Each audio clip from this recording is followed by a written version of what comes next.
Acum 12 ani. Ce bine am început. Aveam 24 de ani. Eram un copil așa, deși nu știu cât mă simțeam un copil atunci.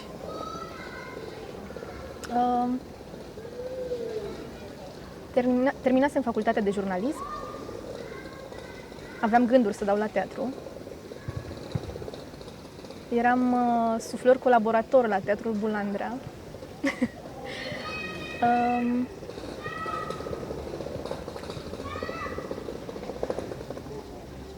Eram îndrăgostită de un băiat și așa am ajuns în proiectul ăsta. Era prieten cu tine, Bogdan.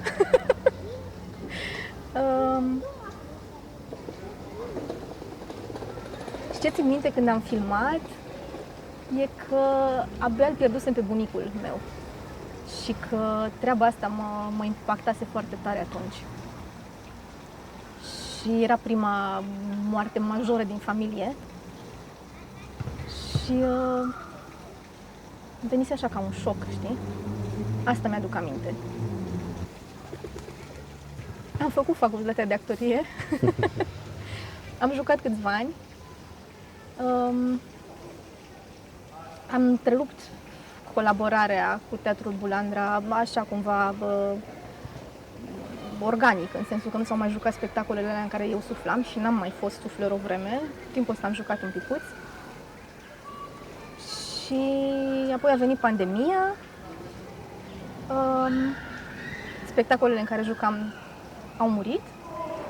Și în pandemie cei de la Bulandra m-au sunat întrebându-mă dacă pot să vin să-i ajut să suflu într-un spectacol, suflorul lor fiind carantinat prin Italia la vremea aia. Și m-am dus. Așa că acum sunt angajată la Teatrul Bulandra ca suflor. Deci cumva sunt înapoi unde eram acum 12 ani.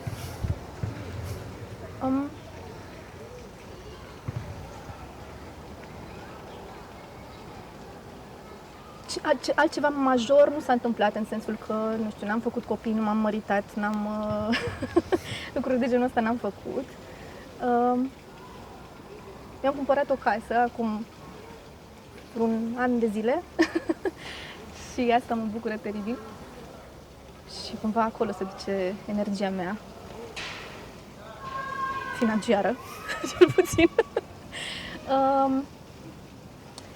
Și mă rog, iarăși e ciudat că, apropo de ciclul ăsta de 10-12 ani, că atunci îl pierdusem pe bunicul și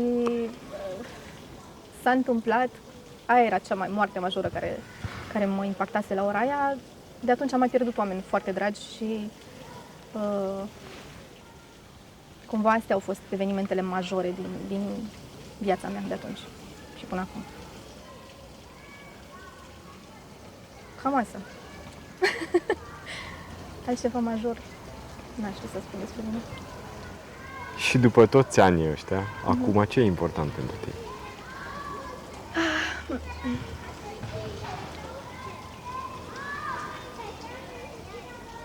Uite că tot spuneam de impactul ăsta pe care îl are moartea cuiva drag asupra ta.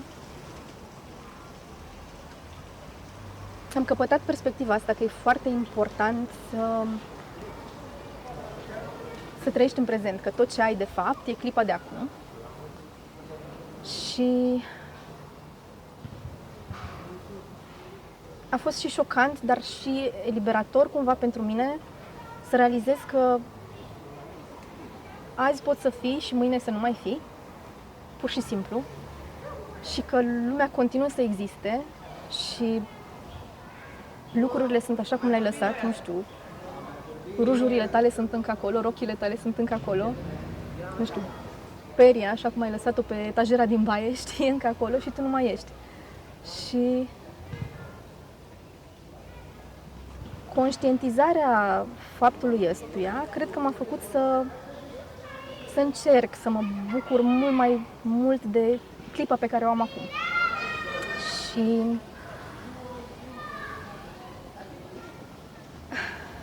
să trăiesc mai mult în prezent. Ce cred că greșeam atunci și nu mai greșesc acum, sper sau încerc, e că trăiam foarte mult fie în trecut, într-un soi de nostalgie a trecutului, a copilăriei, a adolescenței, fie proiectam foarte mult lucruri pentru viitor și uitam cumva să trăiesc ancorată în prezent, știi, să mă bucur de ce am acum. Și acum cred că mi este mult mai bine treaba asta. Și acum, într-adevăr, cred că mă bucur de tot ce se întâmplă frumos într-o zi, chit că e o chestie măruntă, și încerc să nu disper dacă e ceva nasol într-o zi, fiindcă și aia trece, știi? Și cred că, într-un fel, sunt mai fericită acum decât eram atunci, din punctul ăsta de vedere. Și asta cred că e important.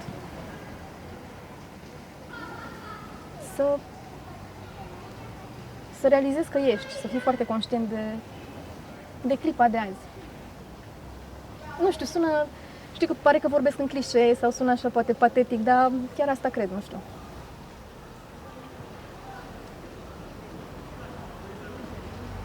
Cred că asta e important, să fii prezent și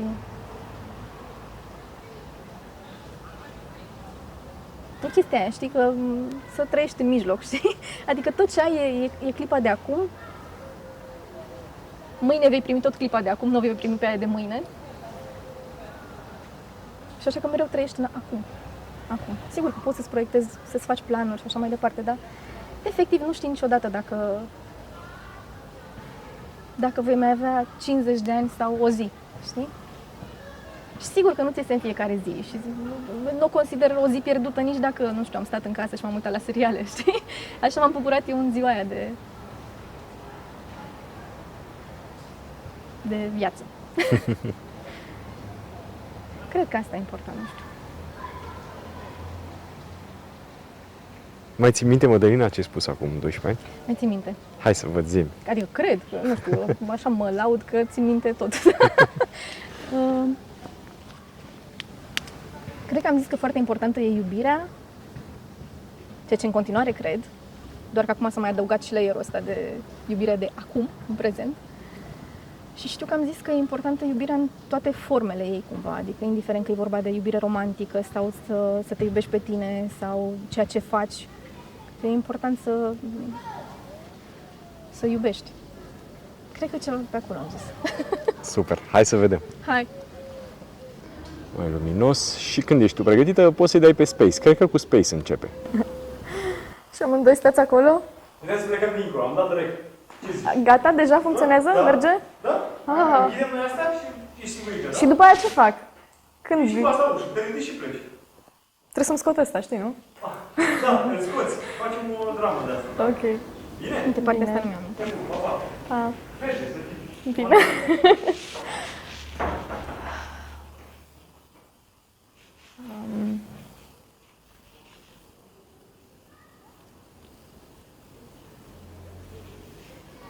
M-a luat tremurat, nu știu ce.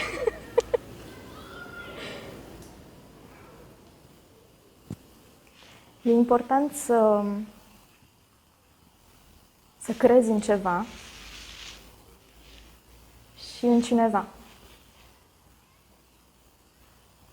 Asta e poate cea mai frumoasă lecție pe care am primit-o de la un om drag mie, pe nume Cătălin Naum. Și e o lecție pe care încă încerc să o pătrund în toată însemnătatea ei. Dar mai presus de orice, cred că e important să iubești.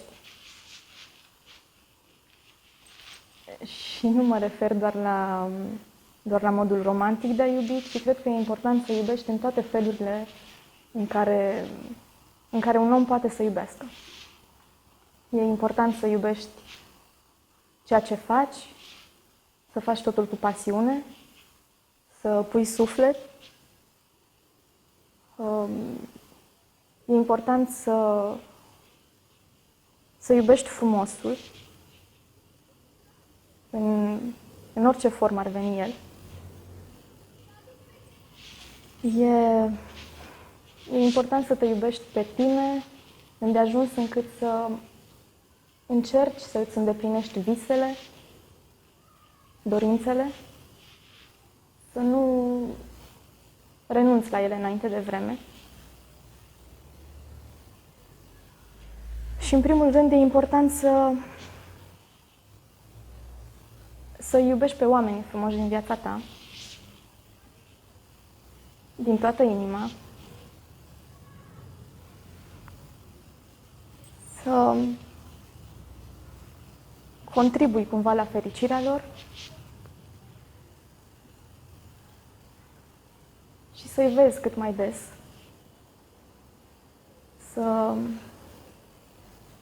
să te bucuri de ei atâta timp cât îi ai lângă tine. Și e foarte important ca toate lucrurile astea să le faci cu mult, mult bun simț și cu inima bună.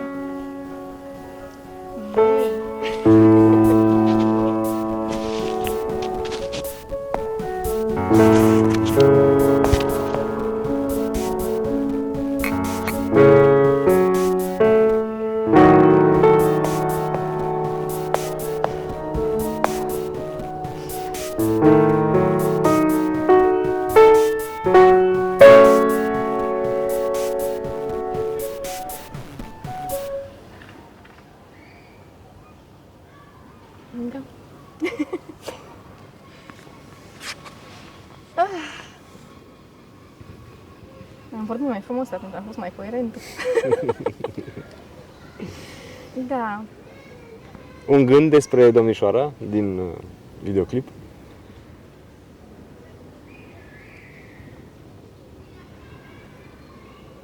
Uite, domnișoara din videoclip, cred că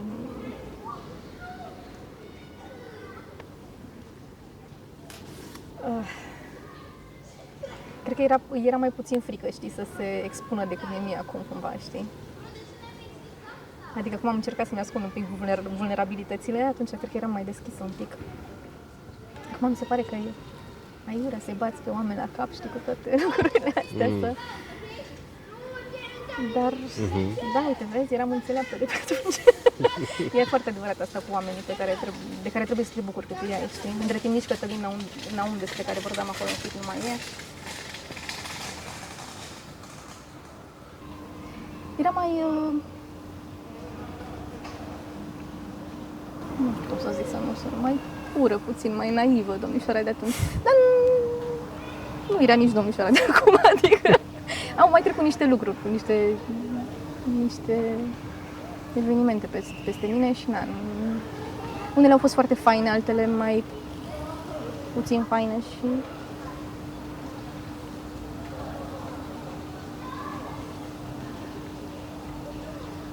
Super. Nu știu ce să zic. Stai liniștită. Dăm o pauză. M-am emoționat oricum să mă revăd. Mă bucur. Acum să fac foarte multe proiecții de viitor ar însemna cumva să te contrazici să mă contrazic cu ce am zis adineauri. Exact. Da. Cumva nu mai fac mari proiecte pentru viitor, încerc să iau lucrurile day by day. Mi-aș dori foarte mult să fiu sănătoasă, să ajung peste 10 ani, să ne revedem, să fim cu toții bine. Asta mi-aș dori. Mi-aș dori de la lume largă să fie mai blândă, să fie mai buni unii cu alții, nu știu, E foarte teamă de... Mă șochează de cât de ce turnuri au luat lucrurile, știi, de războaiele care au apărut în ăștia 10 ani, de toate conflictele astea. Asta mă șochează, cred, mai mult decât orice. Și totuși, într-un interval destul de scurt, s-au întâmplat niște lucruri oribile în lume. Asta aș vrea să se schimbe. Să revenim măcar unde eram acum 10 ani, știi? Altfel, pentru mine, nu știu, mi-aș dori să fiu bine. Atât. Mi-aș dori să am în continuare prietenii pe care i-am acum și pe care îi iubesc foarte mult. Mi-aș dori să i-am în continuare în viața mea. Nu că pățesc ei ceva, dar pur și simplu să se păstreze prieteniile astea. Și cred că alea foarte importante de acum din viața mea se vor păstra, pentru că deja sunt acolo de cel puțin 10 ani. Mi-e puțin frică să verbalizez o intenție, știi, că s-ar putea să fiu dezamăgită peste 10 ani dacă văd că nu s-a împlinit ce-mi doream, știi? Adică, uite, mi-aș dori, de exemplu, să am o familie la un moment dat. Nu în clipa asta, dar cred că mi-aș dori în următorii 10 ani, știi? Și mi-e teamă de dezamăgire. Acum parcă deja mă setez pentru dezamăgire, știi? Adică, nu știu. Mi-aș dori să nu mă schimbe foarte mult lumea sau inevitabil voi mai pierde oameni. Văd că ăsta e nu mă așteptam să vorbesc atât de mult despre chestia asta, știi? Dar se pare că într-adevăr e ceva acolo care mă rog, probabil și când mă pui în fața timpului, așa, știi, văd cum s-a derulat și astea au fost niște evenimente majore totuși. Mi-aș dori să nu mă schimbe foarte mult timpul până la urmă și greutățile prin care inevitabil voi mai trece și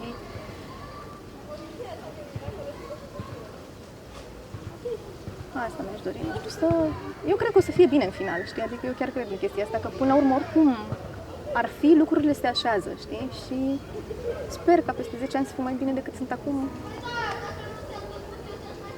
Cum cred că acum sunt într-un fel mai bine decât eram acum 10 ani, știi? Din anumite puncte de vedere, din altele, mă rog. Dar e oricum e bine că suntem. Adică sper ca peste 10 ani să fiu în continuare. Mulțumesc, Mădălina.